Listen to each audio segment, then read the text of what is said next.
All right, everyone. Welcome once again on this sunny Wednesday to our April Showers Bring May Flowers class. And you'll see that this says part one, meaning that, of course, in May, I'm going to be back with part two. Today, we're focusing on the April showers, hence why I was playing Singing in the Rain as you guys got into class today, even though, fortunately, it is not raining out there today, at least not where I am. It is nice and bright and sunny, but it was pretty rainy over the past week, and I'm sure there's lots of rains ahead, so it still applies, right? So today for our April Showers Bring Me Flowers class, we are going to be making blueberry puddle pies, right? So this is a little stretch of the imagination. Just relish in this here for a second. We had some room to do some fun extra classes this month, which I love to do. So Kylene and I were brainstorming, and I thought about this April showers bring me flowers. What could I make? And Kylene and I are big brainstormers together. We love to do this. And so we both were like, well, we think about yellow, like ducks and rain boots and all of this stuff. So then we were like, puddles, we're going to jump in puddles.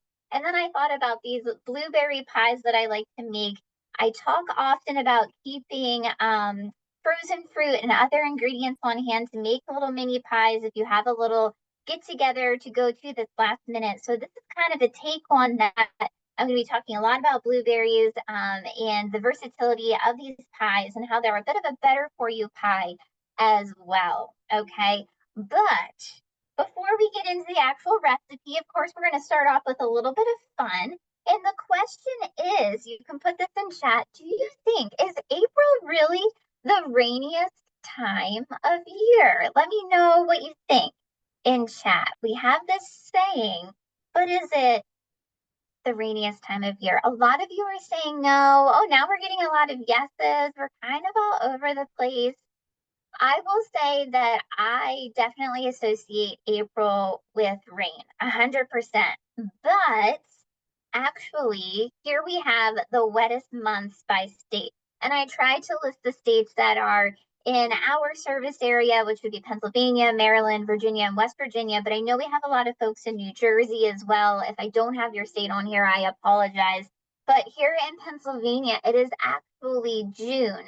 So those summer months, of course, when we're getting a lot of thunderstorms, we get a bit more rain than we do here in April. Even though it might seem dreary a lot in April, we actually get more rainfall in those summer months. As you can see here, July is a big one for Maryland, West Virginia, New Jersey, August for Virginia, and then, like I said, June for Pennsylvania. Okay. So why do we say it then? All right, why do we have this saying of April showers bring May flowers? And it likely originated from the United Kingdom, where April really is a soggy month over there. Okay, lots of dreary months, but April in particular. But the thought is that the moisture that you get from this time of year here over in the US in April, and then combine that with the warming temperatures at the end of April, the beginning of May, gives that growth to those flowers. This can be very symbolic also in the sense of thinking about how unpleasant things like rain, sometimes we think about rain being unpleasant. Unpleasant things can lead to enjoyable and beautiful things like flowers, okay? So in our life, it's just something to keep in mind symbolically to think about patience, endurance, making it through the storm, and that hope and optimism at the end for something beautiful, which I think is a really great concept and a good one to remember. Okay. So now, enough of all that stuff. Let's talk about the actual blueberry puddle pies that we're going to be making today. Okay. Now, like I said, this is a little like throw together creation of mine. This is not a recipe on Savory, but I tried my best to come up with the measurements for you guys. So we're going to be using pie crust, whether you want to make your own homemade pie crust or make, just buy ones in our store. Either option is fine, but we need a total of two. to make the total amount of pies. And then today we're focusing on blueberries, right? The rain petals. So 2 cups of blueberries. We're going to chat more about the types of blueberries that we're going to be using today in a moment. But I want you guys to know that you can really use any fruit in these pies, okay? I use this recipe a lot in the fall to make little mini apple pies. And then I do it a lot in the summer with both strawberries and blueberries, thinking about 4th of July picnics, things of that nature. Peaches go really well in this too. So whatever you have, and it can be fresh or frozen, which we will talk about. We're going to do just a little bit of sugar in these pies, so not nearly as much as what you would have in an actual real deal pie. A little bit of cornstarch just to help thicken it up. If you don't have the cornstarch, no biggie. Because we're using blueberries, I'm also going to do a little bit of lemon zest and juice because it pairs nicely with that. But once again, you don't have to. This is just a like, hey, let's throw together some pies, whether it is for a get together, like I mentioned, or, maybe you have the grandkids coming over this weekend. You want something fun and easy to do with them. This could be that thing to do. Now, over on the right-hand side, I have some ingredients that I use on the top of it. I am a crumb top pie person. So I like to do a little mixture of oats, flour, brown sugar, and cold butter. I will try to pay attention today to how much we're actually using so that I can put those numbers in here for you before we send out the presentation later. But this is the general gist of our recipe, okay? Before we get into those actual steps, once again, I said I was going to highlight some different types of blueberries. Today, I am going to use fresh, but as I keep saying, this is something I do from frozen all the time, which we'll talk about in a moment. But I saw these in our stores earlier this week when I was picking up ingredients, and I haven't used them before. So I was like, you know what, I'm going to give these a go.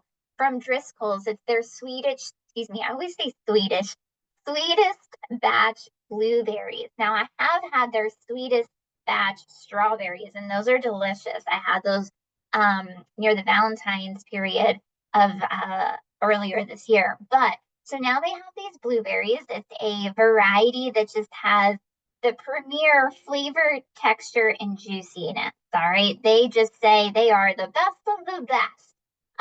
If you want more information about them, the link to their website is below there.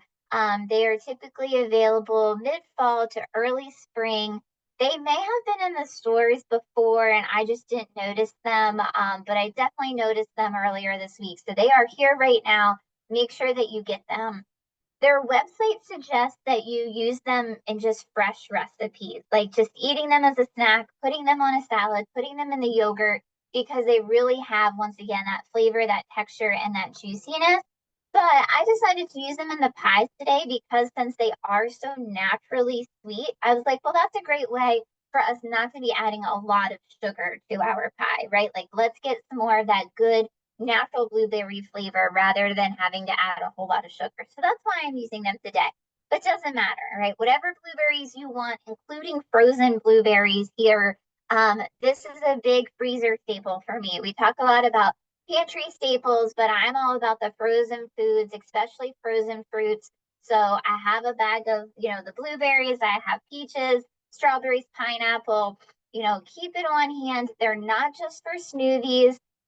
When you're using them for a pie, especially if it's in a pinch, there is no need to thaw them. Okay, actually keeping the blueberries frozen may help prevent your crust from getting soggy while it's baking.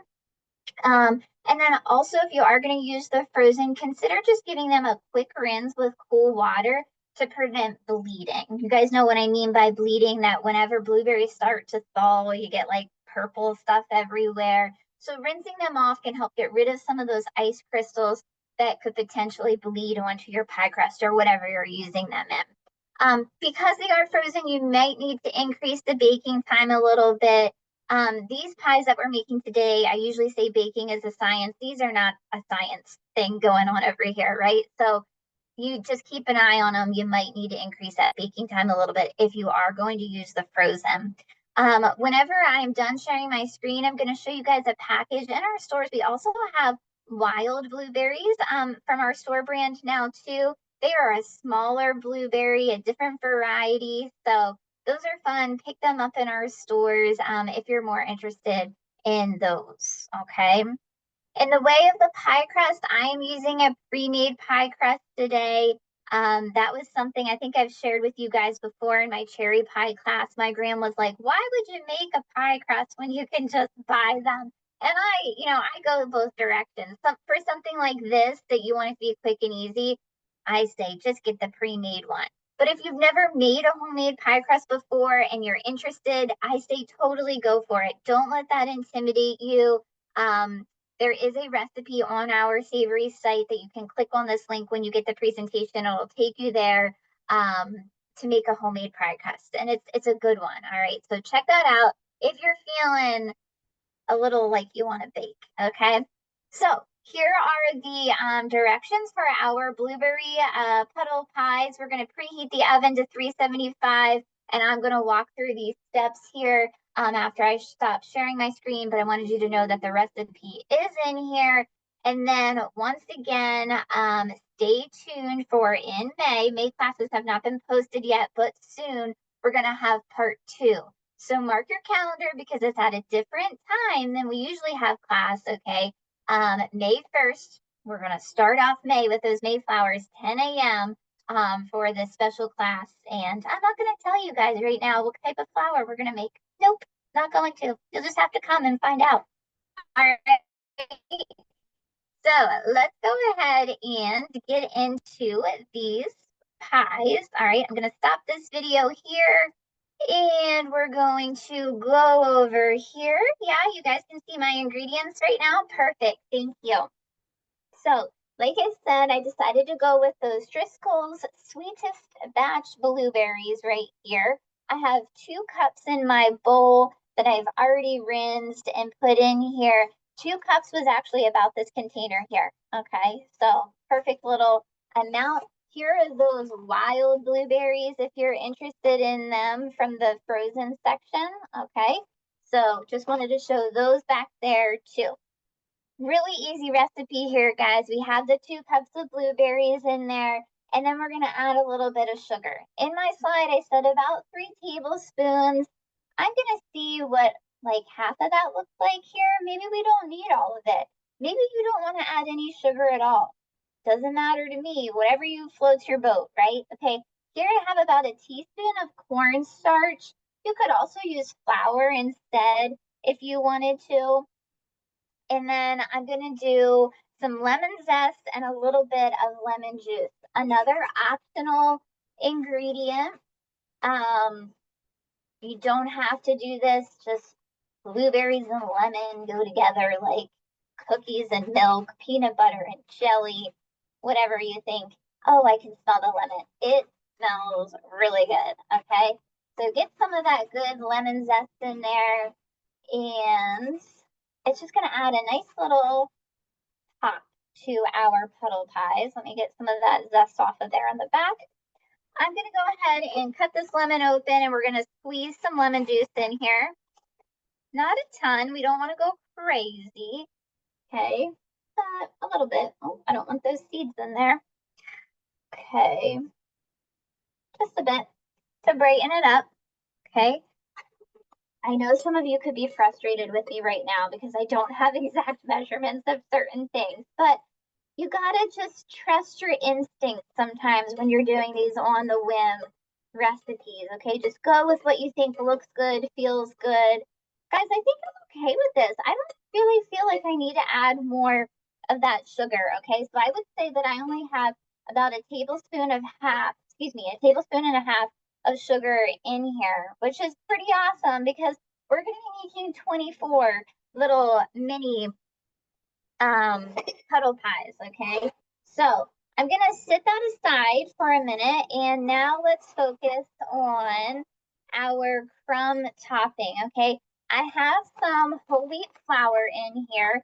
I have about 2 tablespoons. You can use regular flour if you don't have the whole wheat. I just thought, oh, I'll do a little extra dietitian flair here. We have 2 tablespoons of that in there. Now I am going to be adding some brown sugar, okay? Here is about a tablespoon of brown sugar. Okay, and this helps that we, decrease the sugar in the actual blueberry mixture over here. And I might add some more in a little bit. We'll see. Now we have old-fashioned or rolled oats. I don't know. I'm going to do like a half a cup in there right now. Maybe that was a quarter of a cup. I don't know. Like I said, don't be mad at me. Okay, let's give this a little bit of a stir. That's looking good. Okay, you want it to be more oats than anything else. Just a little bit of sweetness from the brown sugar, the flour to help keep it all together then. We don't need a whole lot. Now what we're gonna do is we're gonna put a little butter in here. Now my butter is in the fridge. I wanted to keep it cold. So let me go grab that.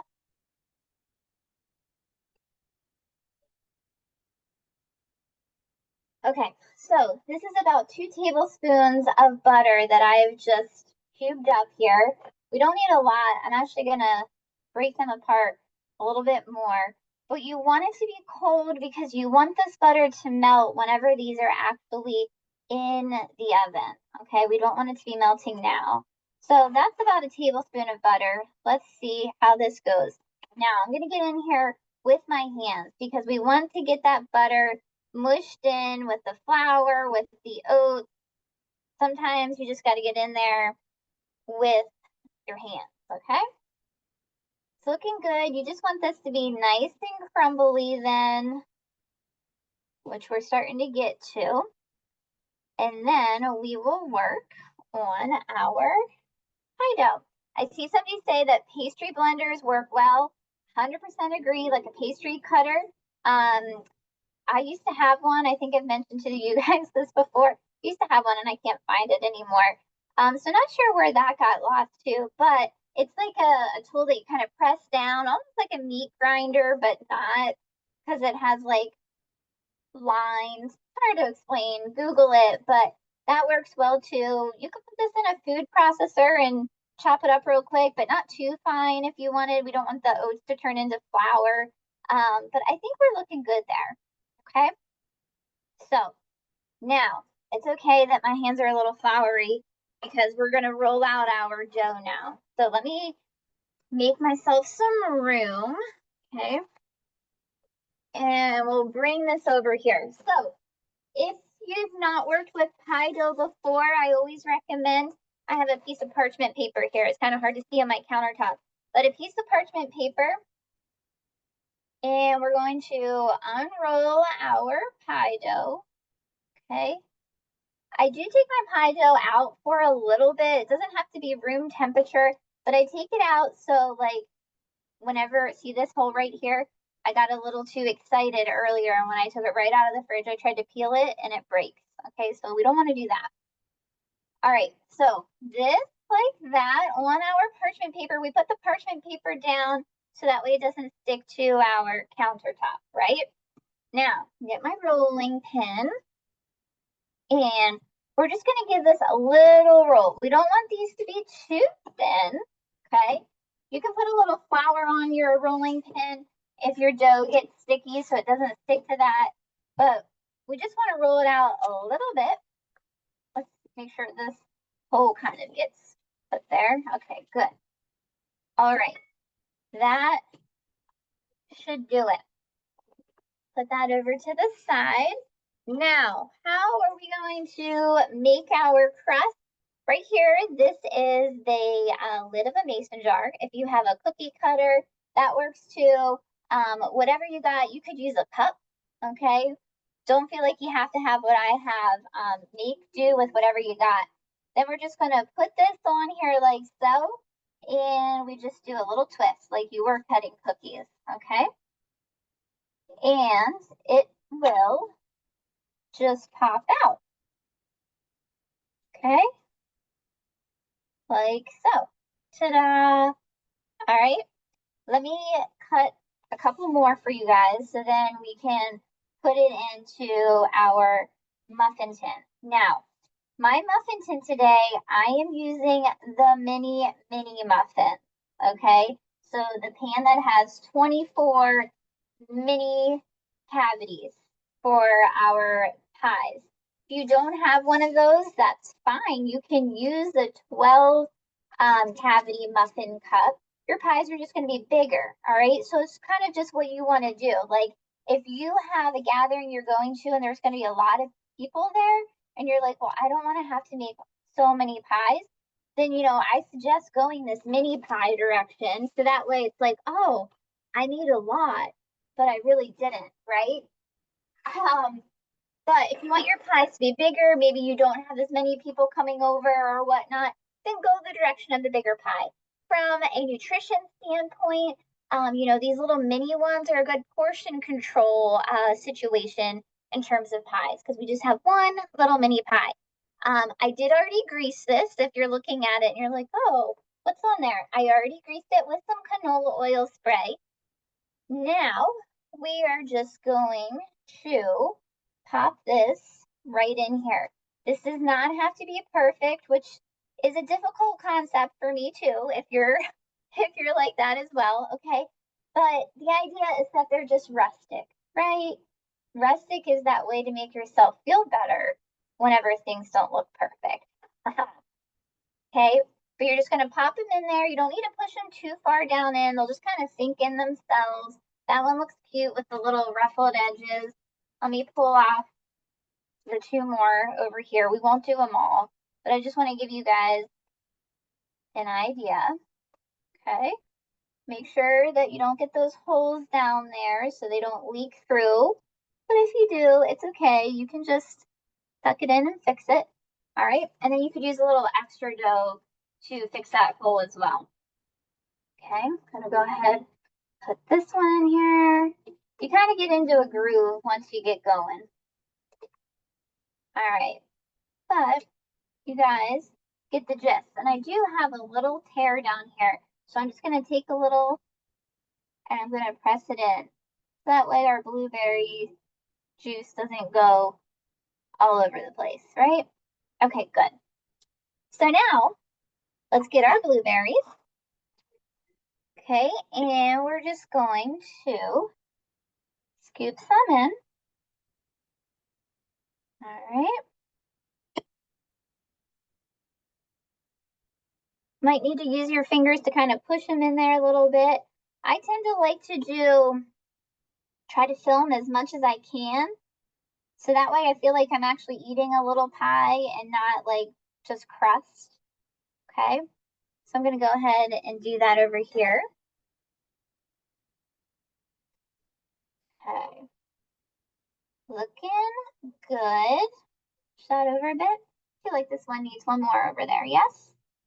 Okay, so you get the gist there. You could leave it like this if you just want an open-faced little pie. You could be super awesome and make like a little lattice crust by cutting the rest of the pie dough and laying it on.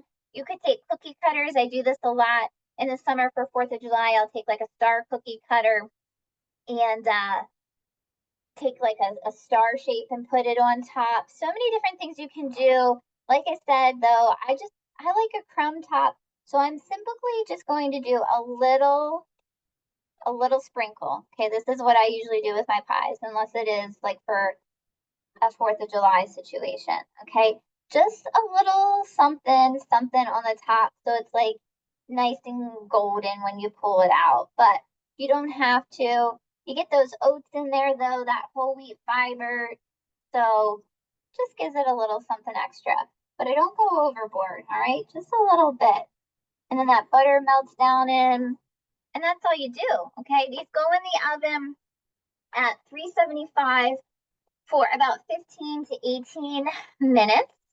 And then you're good to go, okay? Let me bring my screen back up here. That's it. So simple, so easy. And I know it is because we've rambled for so long in the beginning, right? It barely took us any time to make those at all. So reminders, okay? Keep frozen fruit in your freezer so you can make these last minute. Or you have leftover fruit. You're like, oh, I've eaten a lot of blueberries this week. Let me do something else with them. Here you go. Okay, keep this in the back of your mind for upcoming events, get-togethers, whatnot. Number 2, don't forget to come back in May 1st at 10 a.m. to see what these April showers bring in the way of flowers. All right. Thank you guys so much for joining me today. I really appreciate it. Had a great time with you. I hope you have a wonderful rest of your day. Bye, guys.